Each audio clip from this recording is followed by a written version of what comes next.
أميني أم أمتي في غمري خوا صلى الله عليه وآله وسلم بريتي أبا عبيدة جراح. أبا عبيدة عامري كري جراح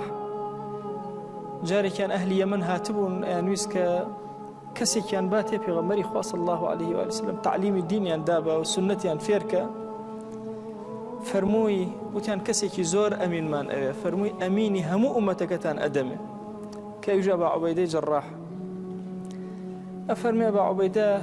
زور كيف خوش بك لنا أصحاب همو سنيان در فران وبشكم يكي كان هالبجيرة لنا هم أنا أبا عبيدة برس كردوي أبا عبيدة توبتو لقال أنا برو يمن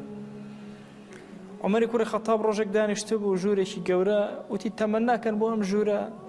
هر يكي تمنى يكي كر هندي وتي عن حزكين بربي لمجوهراتي جران بهاو لبيناي خوابي بخشين سيري فكري أصحاب وخيالي أصحاب كان فكري يعني لا بخشين لبيناي خوايا هندي كان وتي عن حزكين بربي لألطون وديناري ألطون وهمو ببخشين هندي كتير حتى وكو سيدنا عمر فرمي والله حزكم أمجور بربي لأبا عبيدة جراح كاري إيمان دارينا أمبيا بسفير بتشكو أميني أمتك بير كانوا مثلا أمبيا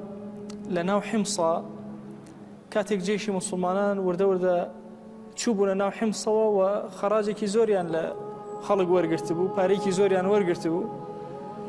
جيشي الروم جيشي كي زور قوريان كو كردوا هيرشي كان ينابر فلسطين كعمري كوري عاص ناميكي ببلن نسيبو أبا عبيدة بي ودوتي أو جيشك همو كوبن تبرو إيريان أبيجي يكسر خلشي حمصي همو كو كردو فرموي أميكا ليم ورقرتون لبناوي أول ليم ورقرتون بتان بارز بخوا جيشو أبي إيرا بجيب يالم احتمال لدواي من بشكي مرون بي إيرا داير كاتو همو أمانتاني كداوت أنا من همو يجرايو الله همو أنا مسيحي بون يعني داوا أكين لخواي خومان كإيوه بجرته سر من جايك تحكم من كانوا سري أم عدالتك سري أم أمينيتك سري أم بشم معنوي روحك قائد مسلمانان بيوسي بمادة هي مادة هي كافرة نا شرطك ما دام شرطك تي أمانتك إجارته شويني خوي